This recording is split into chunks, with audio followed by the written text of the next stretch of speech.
Hey Mexicans, welcome back to this new video where today we're going to be looking at a scenario where I take leadership of the United States. So how will this happen? Realistically, I can't really take leadership of the United States. Not only am I too young, but it's unlikely that I win an election in this. So how would I take leadership then? Well, here's one thing. We have Trump making so many controversial decisions. Decisions that turn the US into a dictatorship, which doesn't go well with the people. So there will be states that will rebel from the United States after this. And we will now be taking a look at the states that rebel. So these are the states that decide to break away from the United States. Florida, Georgia, North Carolina, Tennessee, Missouri, Kentucky, Ohio, Indiana, and Michigan. Also, speaking of which, I did forget to color up the Upper Peninsula.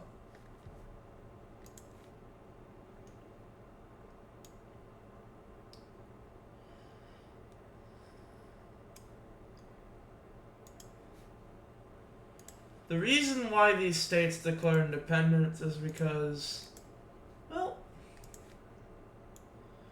I don't know. My powers that can do anything simply, oh yeah, California is also involved, but yeah, these states simply declared independence because my powers that can do anything influence them to pretty much do all that. They want me as the leader, and there are, and I will mark these down real quick. Yellow are the states that my friends live in. So we have California. We have California, Georgia, Missouri, Ohio, and well, yeah, that's pretty much everyone. Unless I want to add in Illinois, which I know I don't want to add. But yeah, California counts for Goober, Raymond, and Lewis. Missouri counts for Ethan. Georgia counts for Fulty. And Ohio is John.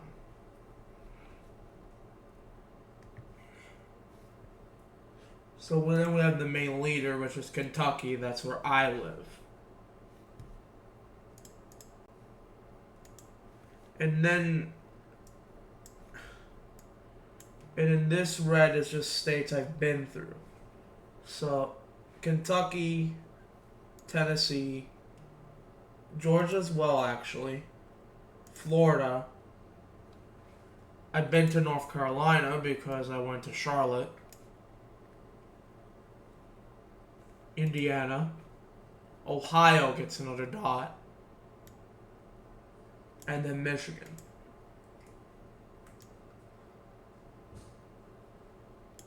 So, yeah. Those are pretty much all the dots you need to know. But, yeah. All these states are supporting my cause.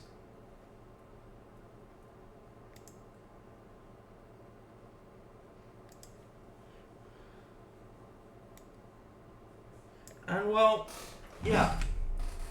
This isn't going to go well for the United States. Because California and Florida are strong countries.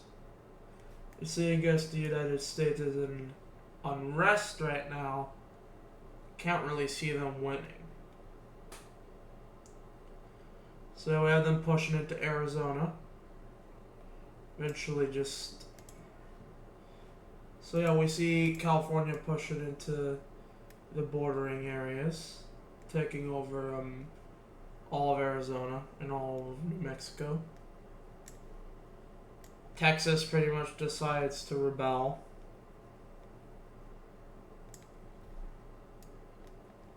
And this part rebels too. Illinois gets pushed into, along with Iowa.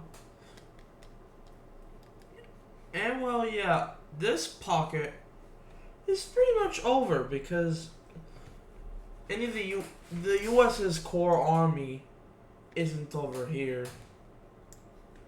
It's over here in the east.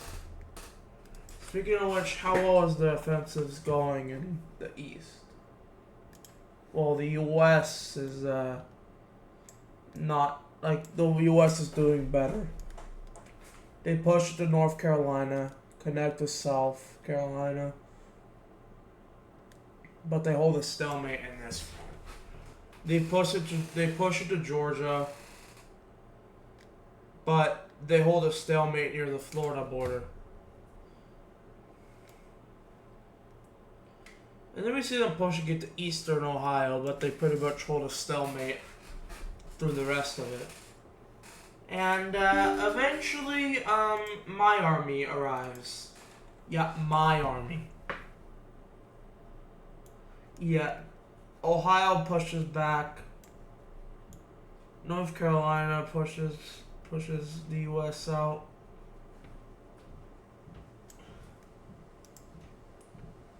And as you can see, it's not going well at all anymore.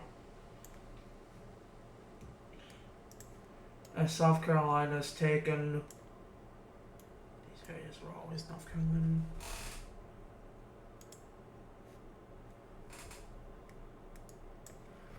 And then we see the forces go up to Washington, D.C., where they take the capital, and New York City's taken, which eventually causes this whole country to collapse.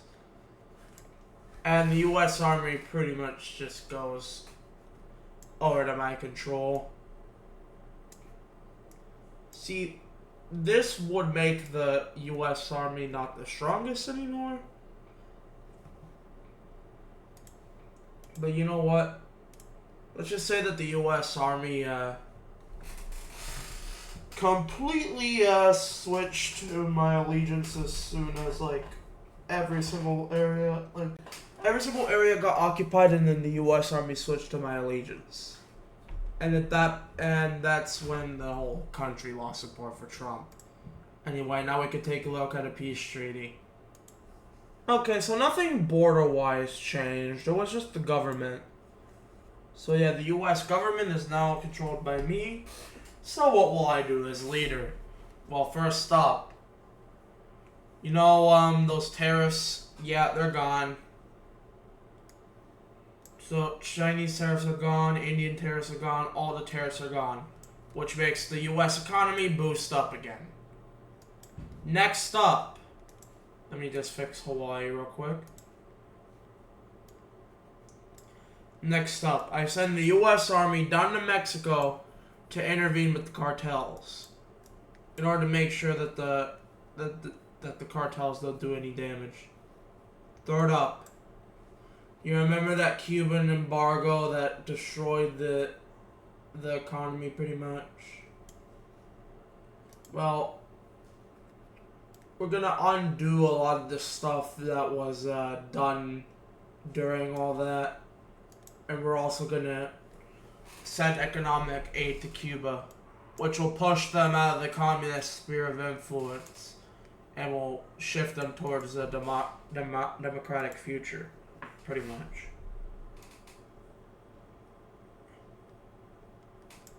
Then we see the Russia-Ukraine war.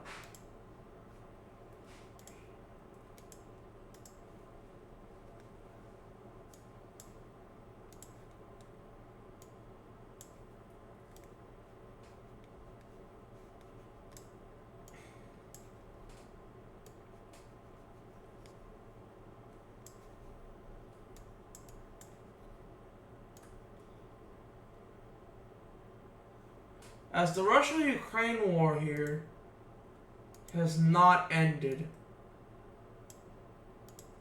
Has not ended.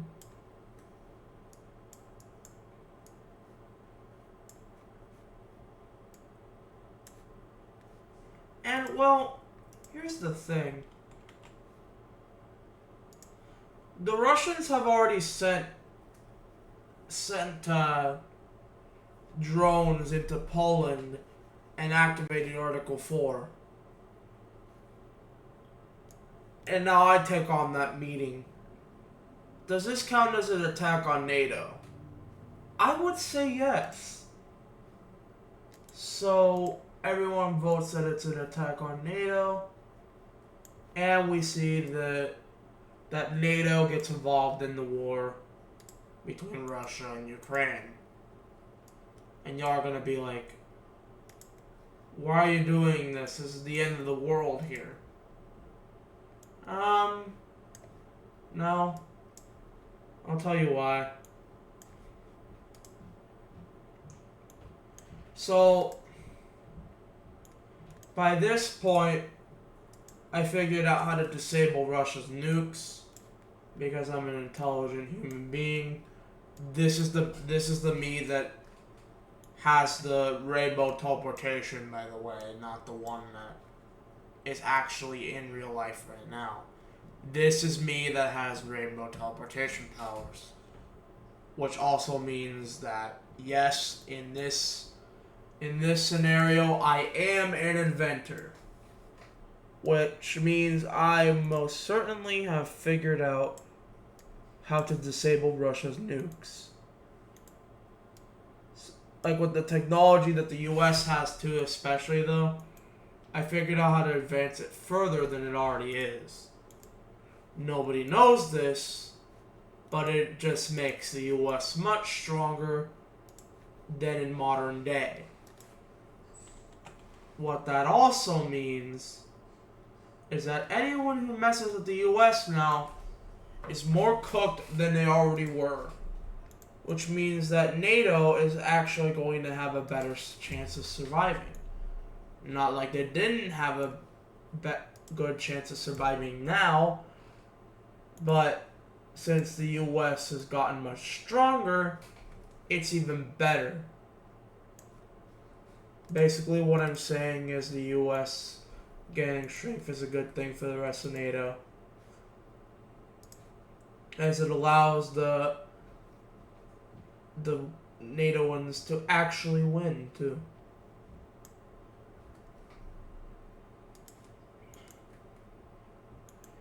You would think this would turn into a world war, but not really. Yes, it will be a world war. It will be a world war, but World War III will be still contained to Europe and North America. Reasons why is just simply no one else wants to get involved. Because, I mean, Russia deliberately attacked NATO, so it's kind of their fault. But Belarus just does get involved. They're the only ones that get involved here.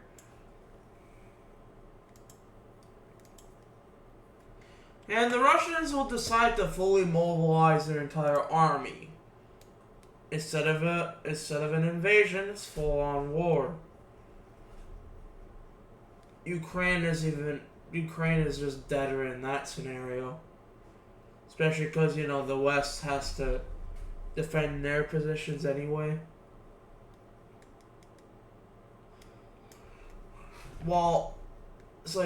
Ukraine's kind of dead at that moment.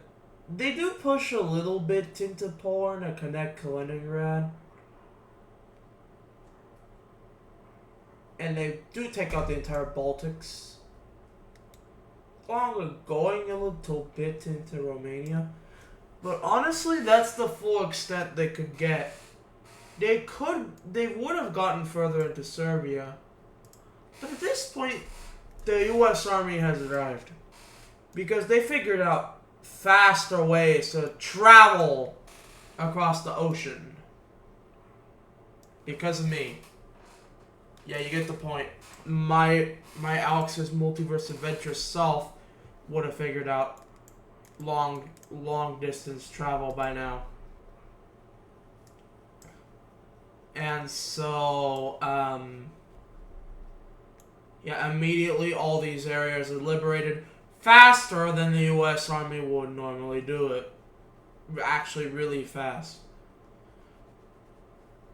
And yeah. Once that's happening, they push into Belarus quicker than any other time. This is actually the fastest army invasion that anyone has ever done. They make it to Moscow in about like 7 days, which eventually causes this. Which eventually just causes Russia to say, "Okay, I surrender. Please don't kill me." And well, I don't want to completely kill Russia. I just don't want them to be causing any more war with Ukraine. Or anyone, actually. So with that, we will now take a look at a peace treaty where we see Russia get divided up the way I want to. So in this peace treaty, we see Eastern Russia being annexed by me, the United States. And then I also have Siberia being puppeted. And then core Russia, which is Moscow, puppeted by me. And then we also see Ukraine getting a bit of Russia, and the Baltics getting a little bit of Russia and Belarus. And then Finland gets Kola. And then we see Russia getting split up, just like Germany, but in this, like, the zones of Russia. We have southern Russia, which is occupied by Ukraine. This Russia, which I believe I made it occupied by either Poland or Germany. I think it would make sense for it to be Germany, though. But anyway, this zone is occupied by France. This zone is occupied by Britain. And then this zone is close enough to Finland to the point where I could say they occupy it. So yeah. These zones are never going to be united because they do not want a Russia to take place again. They will let these zones declare independence under their own countries, but under the influence of the occupiers. Especially Germany's, because I don't think Germany can control that land that far away. Unless, because they don't share a border with it. But anyway. For the final thing that they're going to resolve is China. Because China had some humanitarian stuff. So I declare war on China, which also brings North Korea into the war, which I don't care because I was gonna get them involved anyway. And then Iran gets involved. This is the final, pretty much, war for just communism completely.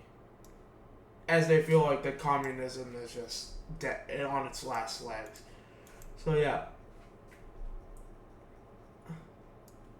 Mongolia stays neutral because I don't think they want to fight this. Central Asia decides to join in despite the fact that they more align with Russia than they do with China. But then we have Afghanistan and Pakistan joining. Then we have Syria, Iraq, and Lebanon joining along with Palestine. But here's the kicker, too. China decides that it would be in their best interest,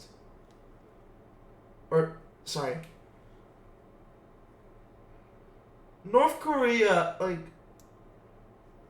someone decides it would be in their best interest to pretty much just, North Korea decides to attack U.S. soldiers right before they joined this war.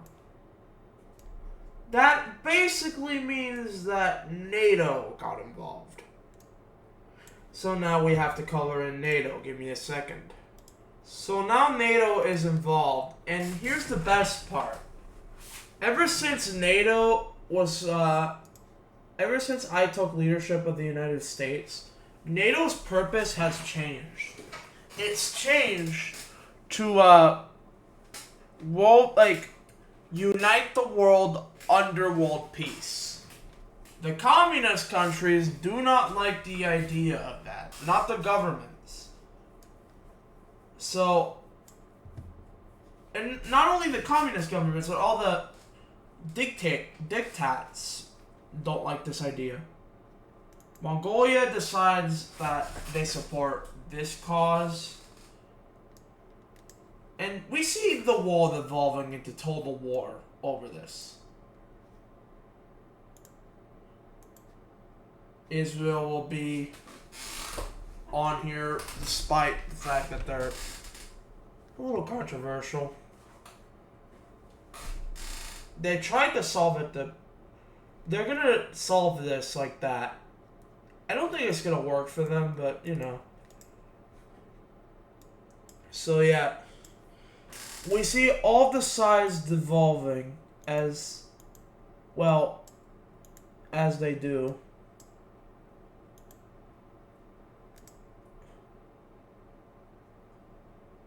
What that also means is that Egypt and Ethiopia are gonna duke it out for one last time.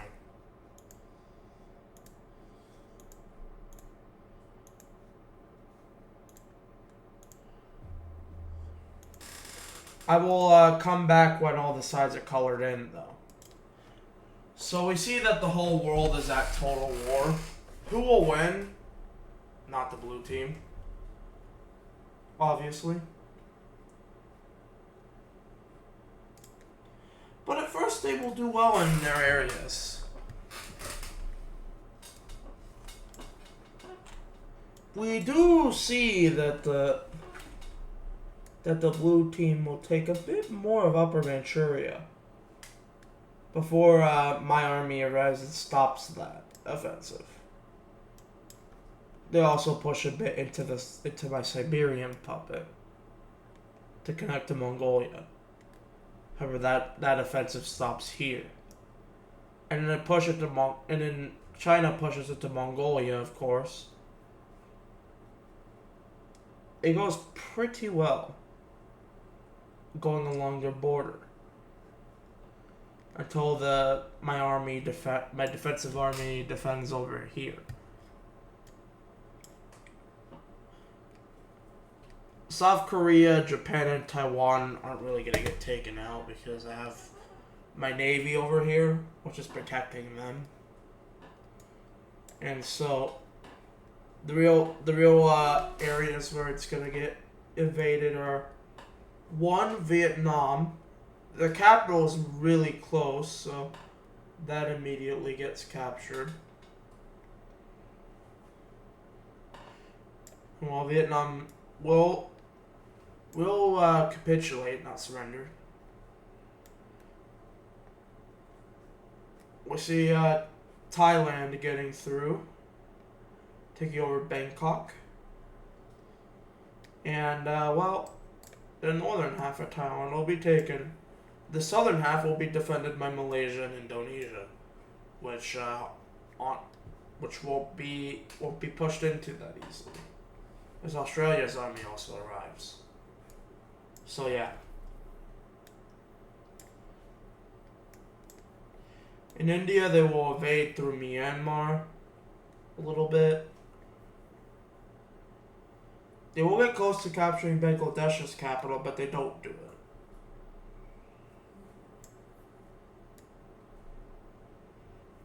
And well, yeah, this eastern region of India is pretty much taken.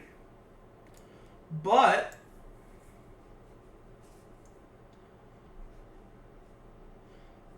we also see a little bit of pushing from this area. and then a little bit from here. However, that's where all the push-ins end. As well, this alliance is definitely stronger in certain areas.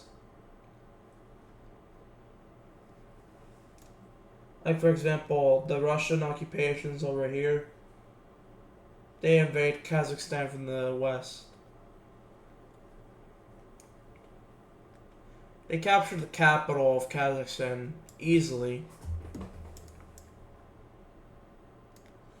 And then Kazakhstan surrenders immediately. China would try to liberate it, but it's too late for them.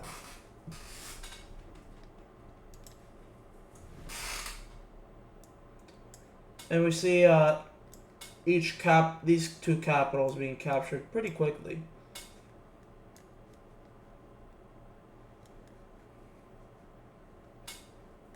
As their front lines in these countries get bigger.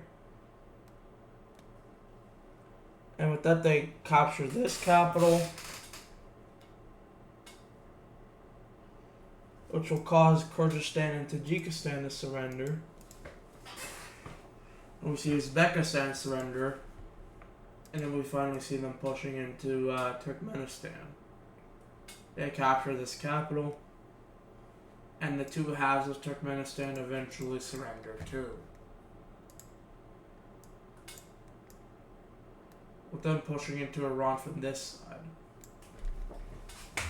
which eventually gets them to capture Tehran.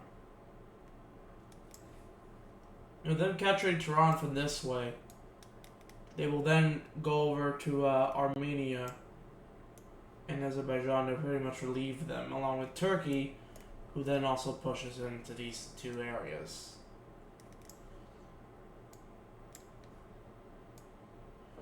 Iran is overwhelmed, they collapse, and these areas collapse too. But oh yeah, speaking of which, now we see the Americans start to arrive first. But first, Nicaragua collapses. Honestly, it's like the U.S. doesn't even need to be here. Like South America just ends up doing this, but I just make sure that we coordinate together in order to take those two out. But once I do that, all of our armies are being sent over here, and we land over here in Mauritania, capturing the capital immediately. We begin in Africa because it's actually probably the easier front to manage because, well, when my army gets here, Egypt has pretty much, their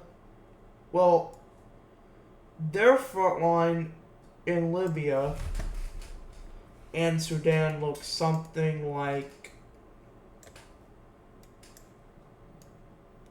this, where they almost make it to capture the capital. And there's also the Italians who defend Tunisia. So they don't even get invaded. In fact, Tunisia's the one who does the invading.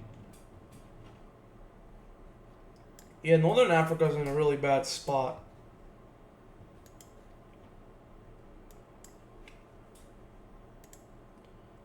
And Cameroon would have actually been taken over by Nigeria quite a long time ago. But yeah, we have Algeria and Tunisia pretty much collapsing. And they do. But they also capture the capital, Sudan, which causes Sudan to collapse.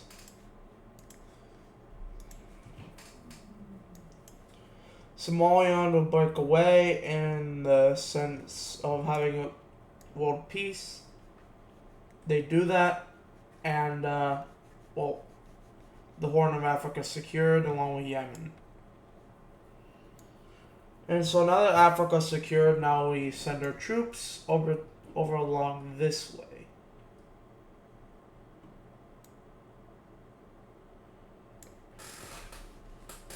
Whereas our troops are being sent into Mesopotamia. Our troops also liberate all our lands, and yeah. Then we see the final boss over here, as China tries to hold their front lines. They will even push into more Mongolia. And also try and liberate what remains of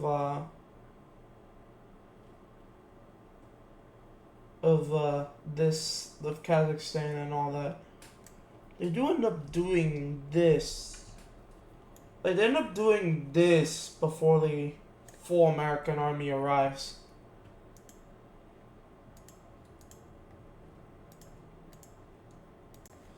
The Indians push back the Chinese, and what remains of their allies will just end up collapsing the Allied forces. And so Cambodia is the first to go, then Laos, and then Myanmar falls into a civil war and gets taken over too.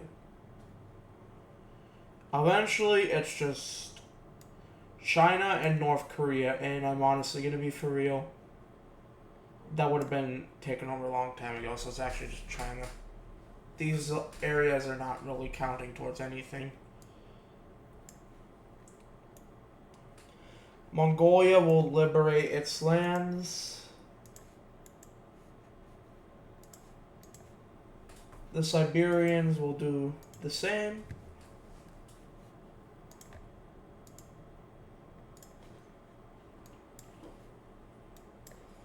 And then I will liberate my parts of Siberia, and yeah.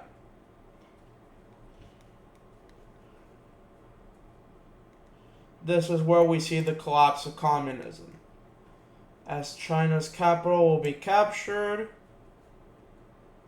and any remaining cities in here will be a legion towards me, as they realize that China's government isn't really that good, and so yeah. As China collapses, so do these front lines eventually, as China will not be able to hold on to these after they collapse.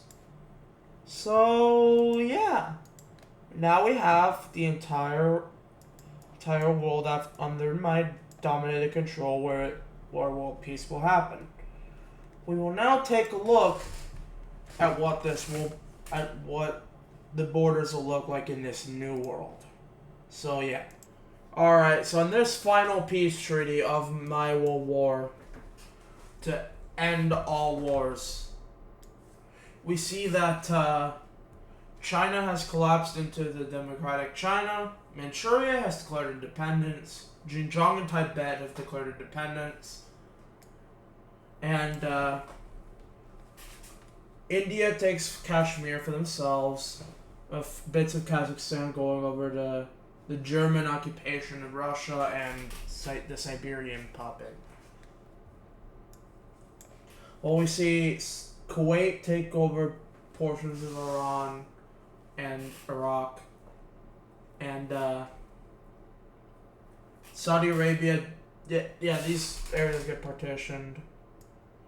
Egypt gets eastern Libya and northern Sudan, with Sudan still existing, but South Sudan expands up into Sudan and Ethiopia. Chad gets all of western Sudan and southern Libya.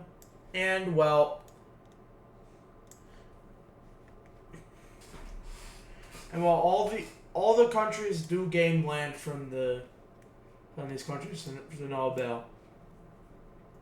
The only one that's truly collapsed is the only ones that died are in like the Cambodia and Laos and China, who pretty much just went to Taiwan. So yeah, also the countries that remain from this war are now government swapped to be democracies. And now we have world peace, as the entire world is united under this blue alliance. What that also means is that wars can't happen.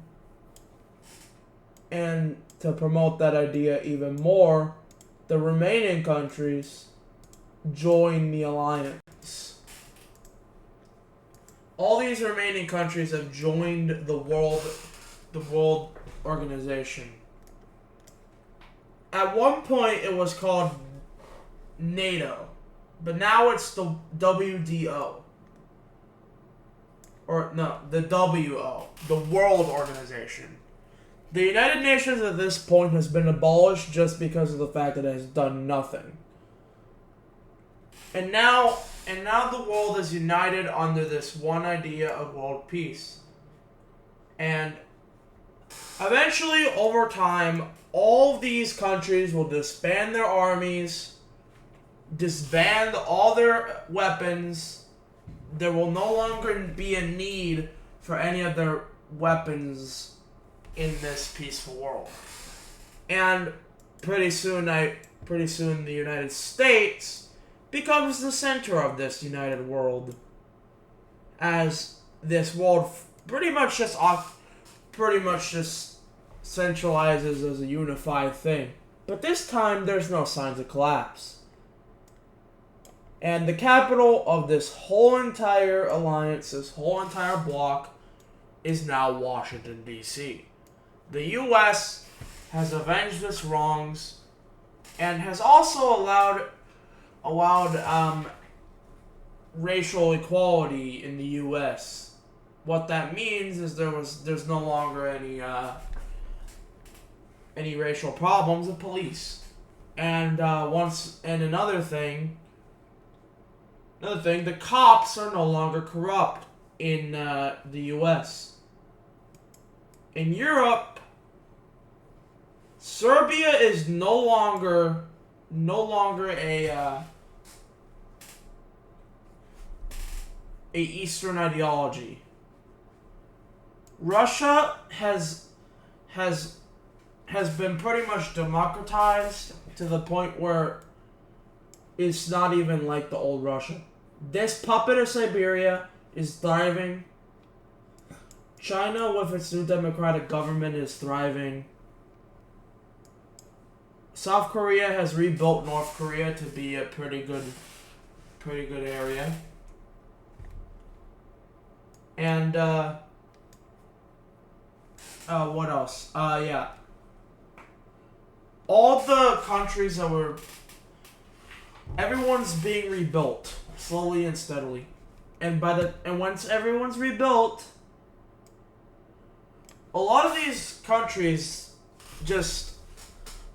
it's just the end. No wars, world peace. At this point, all they can really focus on is themselves, because they're in one huge alliance. And there's no such thing as destabilization anymore, because all these areas remain stagnant. Everyone wants to be under this alliance. Any civil wars that were going to happen were resolved by the leader of the United States. And if someone breaks this whole entire alliance's code and decides to go to war anyway, so give me a second. If somehow someone decided to break the alliance's code and go to war, which is unlikely, but let's see, what if? So if Turkey decided, I hate Syria, they declare war on Syria, everyone goes in the defense of Syria. So yeah, the WO would declare war on Turkey, and it wouldn't last long because this is the whole world's strength. So yeah, that's literally how the situation would be if anyone decided to declare war on anyone. And with that ends this video. Don't forget to like and subscribe, and I'll see you guys in a new video. Peace out. Also, this is going to be premiered definitely tomorrow, on Friday. Bye.